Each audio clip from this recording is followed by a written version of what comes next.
Hello and welcome back to another episode of the Stellar Stoa podcast. My name is Sean Stellarani, the creator and founder of the Stellar Stoa. And in today's episode, we're going to talk about the 5 habits that you can implement in 2026. And if you did nothing else, you would end the year living a healthier, happier, and more attuned and in-line life. And you go into 2027 with really good momentum. And again, if you did nothing else, just these 5 habits, you would be living a way better life. Now, before we get into the podcast, though, if you could subscribe to the channel, that would be awesome. Maybe send this episode to somebody who could use it, or a friend, anything like that. Any amount of support helps. And the goal for this year is 52 episodes. This is episode number 2. So we got a long ways to go. But if you're here, you're going to be one of the founders, and that's going to be awesome. We can see where we can build this community by 2027. So without further ado, let's get into it. I have my list here just as a reference point. The first habit that you can implement in 2025 that I think, if you did nothing else, this would help immensely with health. And that would be specifically around mental health, stress mitigation, would be journaling. Now, journaling is something that has been around forever. The ancient Stoics talked about philosophy, ancient philosophers. I mean, one of the most well-known books of philosophy, Marcus Aurelius' Meditations, is quite literally just his journal. People think about journaling, they think about like a diary, right? If you've never journaled before, maybe the last time you did journal was when you were a teenager. And so your only reference to journaling is Dear Diary. None wrong with that. But journaling can be whatever you want it to be, number one, but it can be so much more than just a Dear Diary, here's what happened today type of thing. It can be something where you're fleshing out any complex ideas you're having. It can be a place where you're fleshing out any hard conversations that happen during the day, or hard conversations you're ignoring. It can be a mirror and a reflection for yourself. You're able to have a conversation with yourself, and it's a conversation that's egoless in a way, because you know nobody else is going to read this, hopefully. And so you can just be raw on the page. And what starts to come out is those really inner thoughts that maybe you're running from, you're hiding from. And it also, too, we spend most of our day taking things on, right? Like external things. We're having to deal with the external world. And it's very rare where we have moments throughout the day where we're able to get into our heads and like work through some of the things that are coming at us. Journaling is one of those times where if you sit down for 5 or 10 minutes, you're able to really process your day, or maybe process what you hope your day is going to look like, work through some of those things. You know, maybe somebody said something to you and in the moment you took it a certain way, but then when you sit down with a journal, you're able to work through it and go, oh, okay, I see where they were coming from. Right? It allows you to process. This is not only great for mental health, but for your physiological health. This is incredible. We know chronic stress, anxiety, all of these things are one of the biggest killers to people's health. And with the clients I work with, we implement journaling, and inevitably within a week or two, they're saying how much better they feel around their anxiety, around their mental health, and how much it helps them feel better, how much better their sleep is, right? I mean, how many times do you guys go to bed, you lay your head down and your head starts spinning? Well, it's because it was probably the only time during the day you got any silence and you've been able to deal with the things that happened during the day. Do that beforehand. Sit down with a journal, flesh all that out, put your head down. Now you can sleep better. So journaling is not only about mental health, it is also about your physical health and well-being. And like everything with Stellar Stoa, the intersection of those two things. So start a journaling practice. How do you do this? There's no right or wrong. The biggest thing is get a journal and just start doing it. It doesn't matter if you journal in the morning. It doesn't matter if you journal in the evening. It doesn't matter if you journal in gratitude.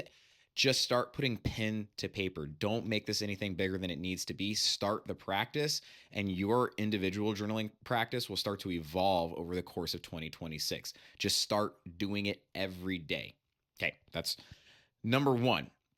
Number 2 would be daily movement. Now, I'm going to get more specific than daily movement, because I think daily movement is a habit that everybody talks about in the health and wellness space. And it's kind of vague because almost everybody's moving, right? What does it mean to move? Okay, I work out, or okay. So not only daily movement, walk in silence every single day. It's more specific. It's a little bit more challenging because immediately some people are gonna be like, I don't have time to walk. That's a lie. You know it is. Everybody has time for a 5 or 10 minute walk. If you don't, you're the most busiest person in the world. Elon Musk, you watching this? That's not the case. Everybody can find 5 or 10 minutes to go for a walk. I'm not saying it's easy, but you can, right? Why in silence? Because again, like I mentioned before about journaling, how much of your day is spent taking things on, external stimulus? And I'm not just talking like phones or podcasts, I'm talking conversations, meetings, or everything about our life is taking on the external. We very rarely have moments throughout our day to get internal, to get inside of our heads, to work through things. Not only are you getting that with a silent walk, but then you're getting the added benefit of walking, right? There's something special that happens when we walk. We are able to get into what we call that default mode network in the brain, and we're able to process things a little bit better when we're walking. I know for me, I talk to myself a lot. My wife will let everybody know that I talk to myself a lot. But when I'm on walks and I'm in silence, I'm not listening to anything, I kind of am talking to myself as if I'm almost like therapizing myself. And I'm talking to myself about a conversation I had earlier in the day, or an idea I have, or some bigger issue or thing going on that I need to work through.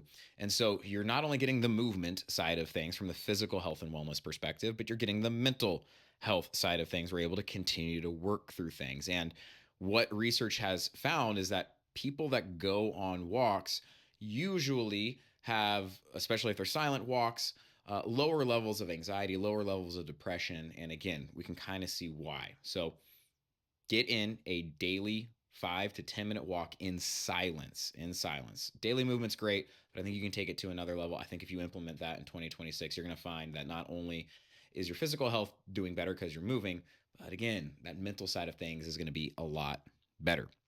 Okay, stick around.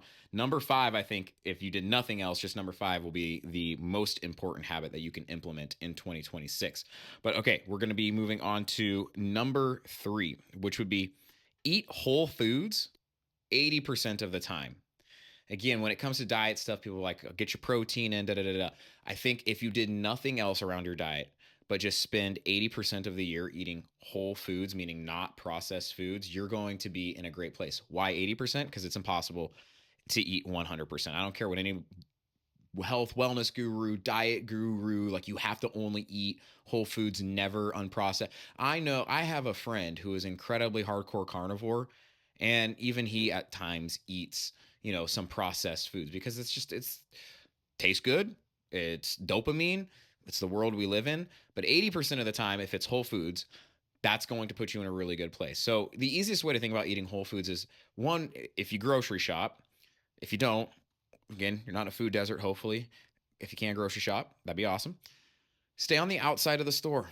Produce, your meats, all that kind of stuff. Try to stay away from the middle aisles. The middle aisles is where all the processed foods are. They're the shelf stable foods.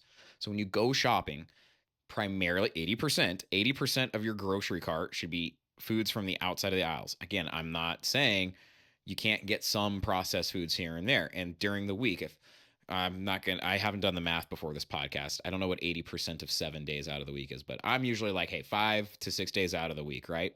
Or if you have 2 or 3 meals a day, we're looking at like 21 ish meals. 80% of those should be made up of whole foods, unprocessed foods. That includes, drinks. So nothing, no sugar, no sodas, right? Cookies, crackers, chips. Like keep it whole foods, single ingredient as close as you can. That means you have to cook for yourself, or maybe do a meal prep service. Again, this isn't absolutist. I'm not saying every day of the week, but if you can spend even the weekday, if it needs to start with just Monday through Friday, or start small. If you've never really done this, maybe you start with, hey, one day out of the week, I'm going to eat nothing but whole foods, then 2, and then 3, right? And they stack on top of themselves. But if you can get to the point where sometime in the year of 2026, 80% of your diet looks like whole foods and the other 20% is just get after it, have fun, you're going to be in a way better spot without having to overthink a whole bunch. Nutrition, God, there's so much stuff. If you just do the basic there, just 80% whole foods, you're going to be in such a better place with your health if you're not already doing that. Okay. So that's number 3. Number 4 is going to be lift weights at least 3 times a week. Notice how I just didn't say exercise. I specifically am saying lift weights. And the reason for this is most people need weight bearing exercise for health and longevity. not only is it great for building muscle, as we know, but also bone density, which as you age, we know, especially for females out there, that goes downhill. And then also coordination. Get with a coach, come to a great CrossFit gym like Upreach CrossFit, my gym, something like that, and get taught how to do it. You build coordination. The reason I say 3 times a week is that's kind of like the minimum effective dose, in my professional opinion. What I've seen over the course of 13 to 15 years of coaching is that if you're not training 3 times a week, you'll still see some changes. But at some point, if you're consistent with, say, going 1 or 2 times a week, you're going to plateau pretty hard, and your body's not going to have the ability to continually adapt. So it needs to be at least 3 times a week, Monday, Wednesday, Friday, or, whatever works best for you. But get in 3 times a week, weight training, weight bearing exercise. And if it needs to be something as simple as following one of your favorite fitness YouTubers or whatever and doing what they're doing, fine. If you need programming or coaching, let me know. If you need a CrossFit gym, come to Upreach. But if you, again, build a consistent weight training habit in 2026, you're going to be in a great place. Now, if you're somebody that works out, but you're like more of your F45er or your Orange Theory or anything like that, all that stuff is great, but it is not specifically weight training. Even though you'd be like, well, there's weights involved.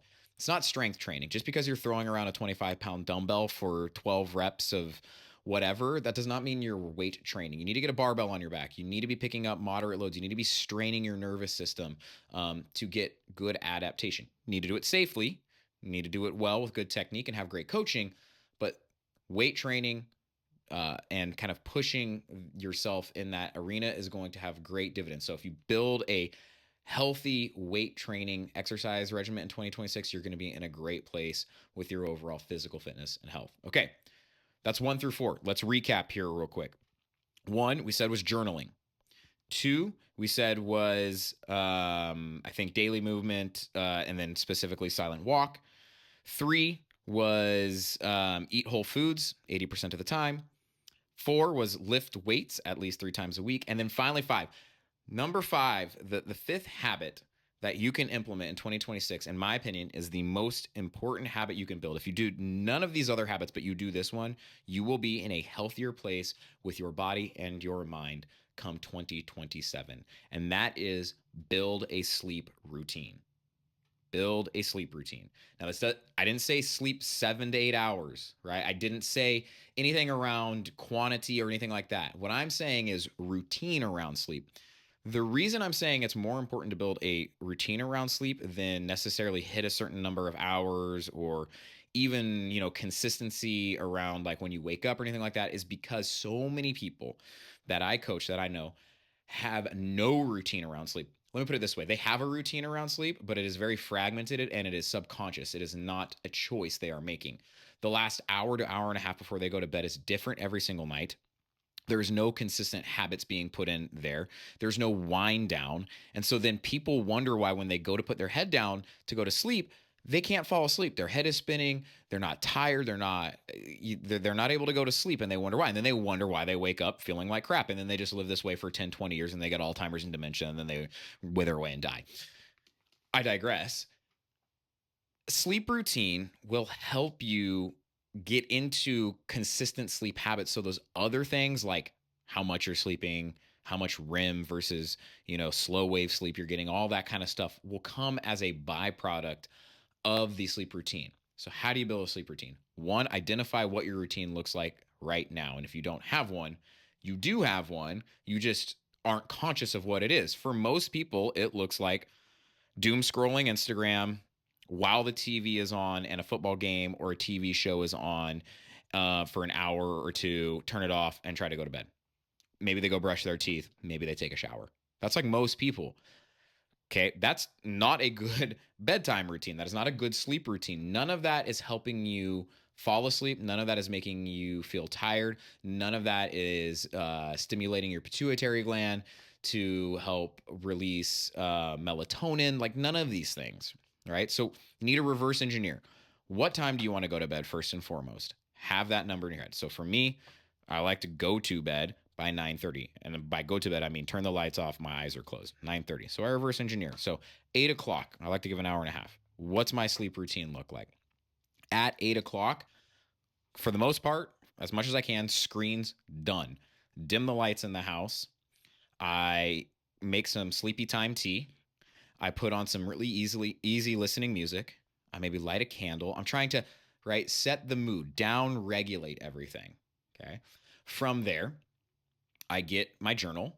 And we talked about journaling. So this is where you can habit stack, which we will talk about in another podcast when it comes to atomic habits.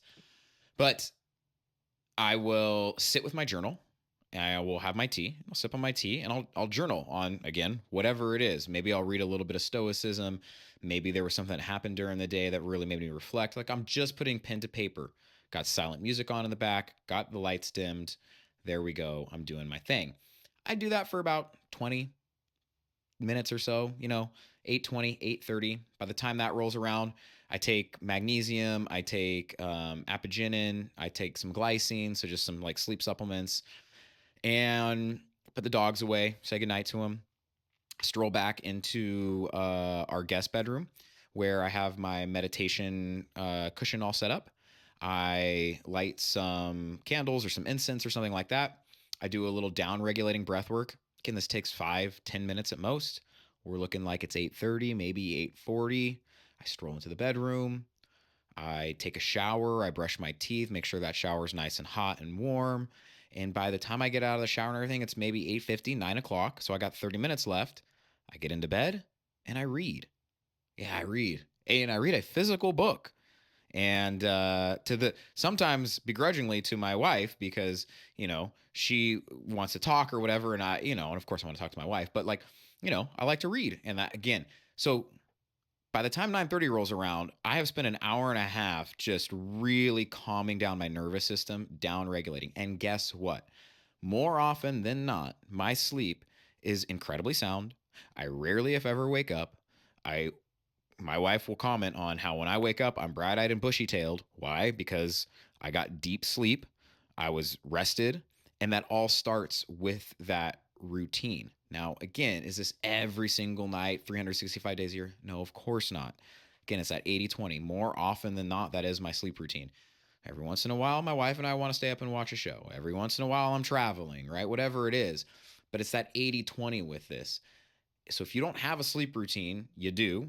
You need to figure out a new one if you don't like the way you're sleeping. But if you did nothing else, to me, sleep is the most important thing about everybody's health. Mental, physical, it does not matter. And so many people are just messing their sleep up because they're addicted to their phones. They're addicted to TV. They're addicted to stimulus. They're afraid of their own thoughts. They don't want to sit in silence. They need stimulus till the moment they put their head down.